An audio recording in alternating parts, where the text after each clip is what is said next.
The purpose of these bases can be none other than to provide a nuclear strike capability against the Western Hemisphere. Khrushchev decided to send missiles there at the diplomatic signal. Don't invade Cuba, we are serious.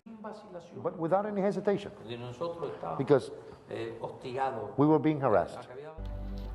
The Cuban Missile Crisis. The struggle for power. The Cuban Missile Crisis was a 13-day conflict that took place in 1962.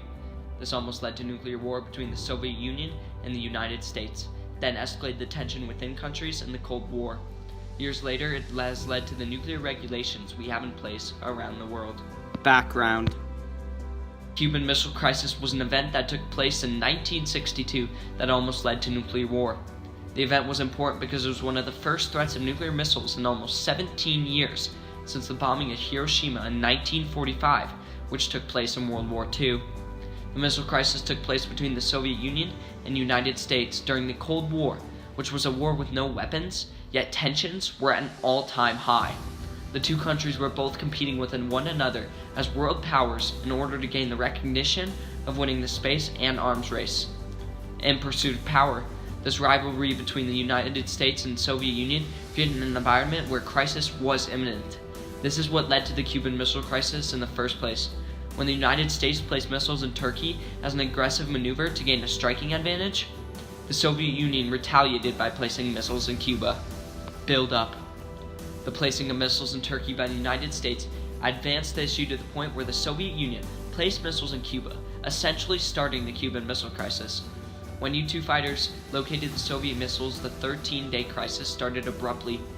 The range of the missiles depended on the type of the missile, with the SS-4 reaching a top of 2,500 kilometers and the SS-5 reaching up to 5,000 kilometers.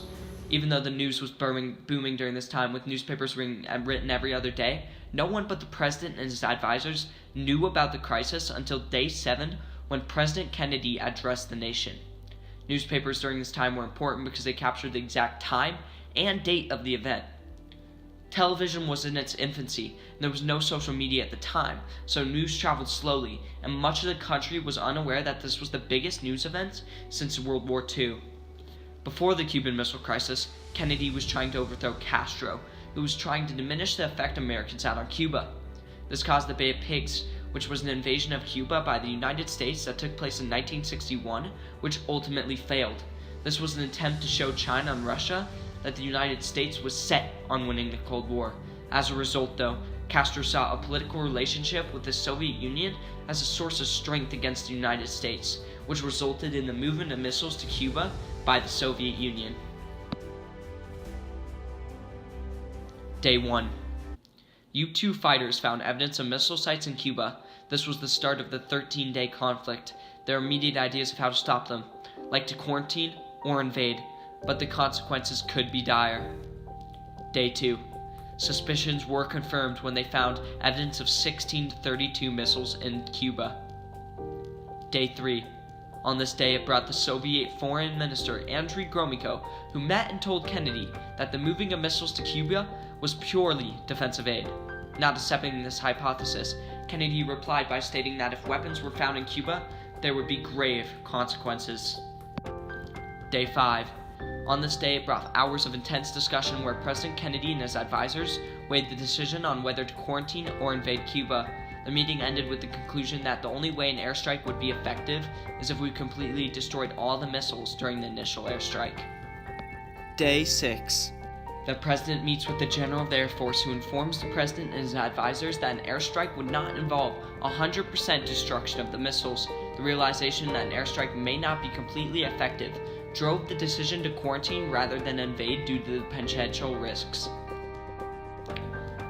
Day 7. On this day, the President is starting to involve other countries and presidents, informing them of the issue.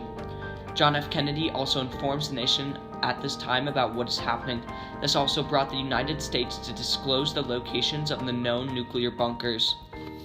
Unmistakable evidence has established the fact that a series of offensive missile sites is now in preparation on that imprisoned island. The purpose of these bases can be none other than to provide a nuclear strike capability against the Western Hemisphere. Day 8. The President sends a letter to the Soviet Union pleading them to remove the missiles before military action is required. In addition, Kennedy officially enacts the naval quarantine around the perimeters of Cuba. This is important because of the first action taken by either side, and retaliation measures by Cuba and the Soviet Union could have followed at any time. Day 9. The Soviet Union replies to United States request set on Day 8. Khrushchev said that the United States is trying to intimidate them into submission. Day 10. Kennedy pleads in a letter to again remove the missiles since some were now functional. Meanwhile, in the United Nations, the Soviet Union and the United States both made their cases regarding their actions. The United States ambassador, being more aggressive, showed detailed photographs of the missiles. Day 11. Both sides start to agree on a conclusion to the current situation, with the United States to remove quarantine from Cuba and commit not to invade Cuba. If these commitments were followed, the Soviets would remove all missiles from Cuba and return them to the Soviet Union. Day 12. On this day, a U-2 American fighter pilot is shot down making routine checks over Cuba. He is then awarded the Distinguished Service Medal by John F. Kennedy himself. The Soviet Union also demands the removal of all missiles from Turkey. In the meeting with John F. Kennedy and his advisors, Kennedy stated that the removal of missiles in Turkey would have to be part of the overall deal. Kennedy's advisors did not agree, so Kennedy decided to meet with the ambassador of the Soviet Union in secret. Kennedy was able to negotiate a compromise which finally brought a conclusion to the missile crisis, with the Soviet removal of missiles from Cuba in exchange for removing the quarantine of Cuba and removal of missiles from Turkey.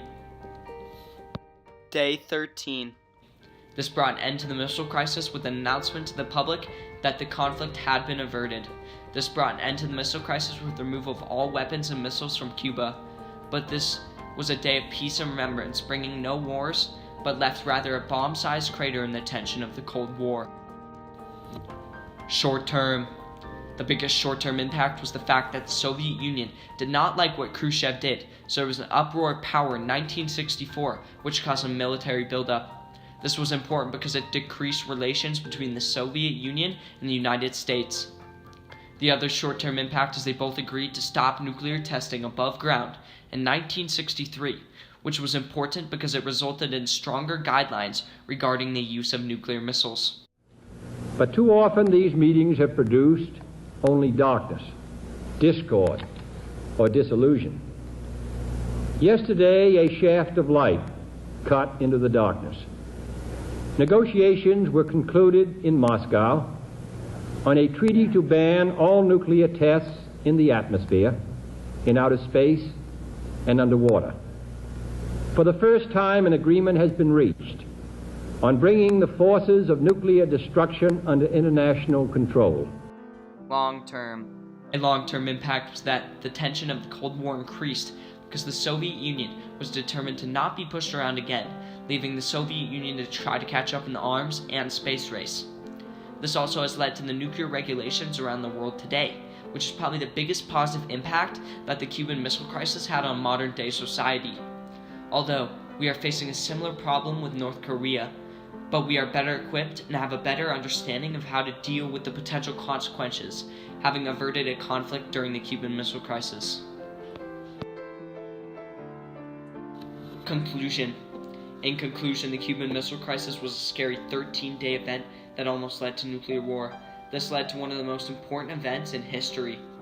The crazy fact is that almost no one knows much about the event or how close they were to being nuclear bombed. The short-term and long-term impacts were very massive. The event itself will go down in history forever. The impacts were helpful because it helped increase relationships between the United States and Russia.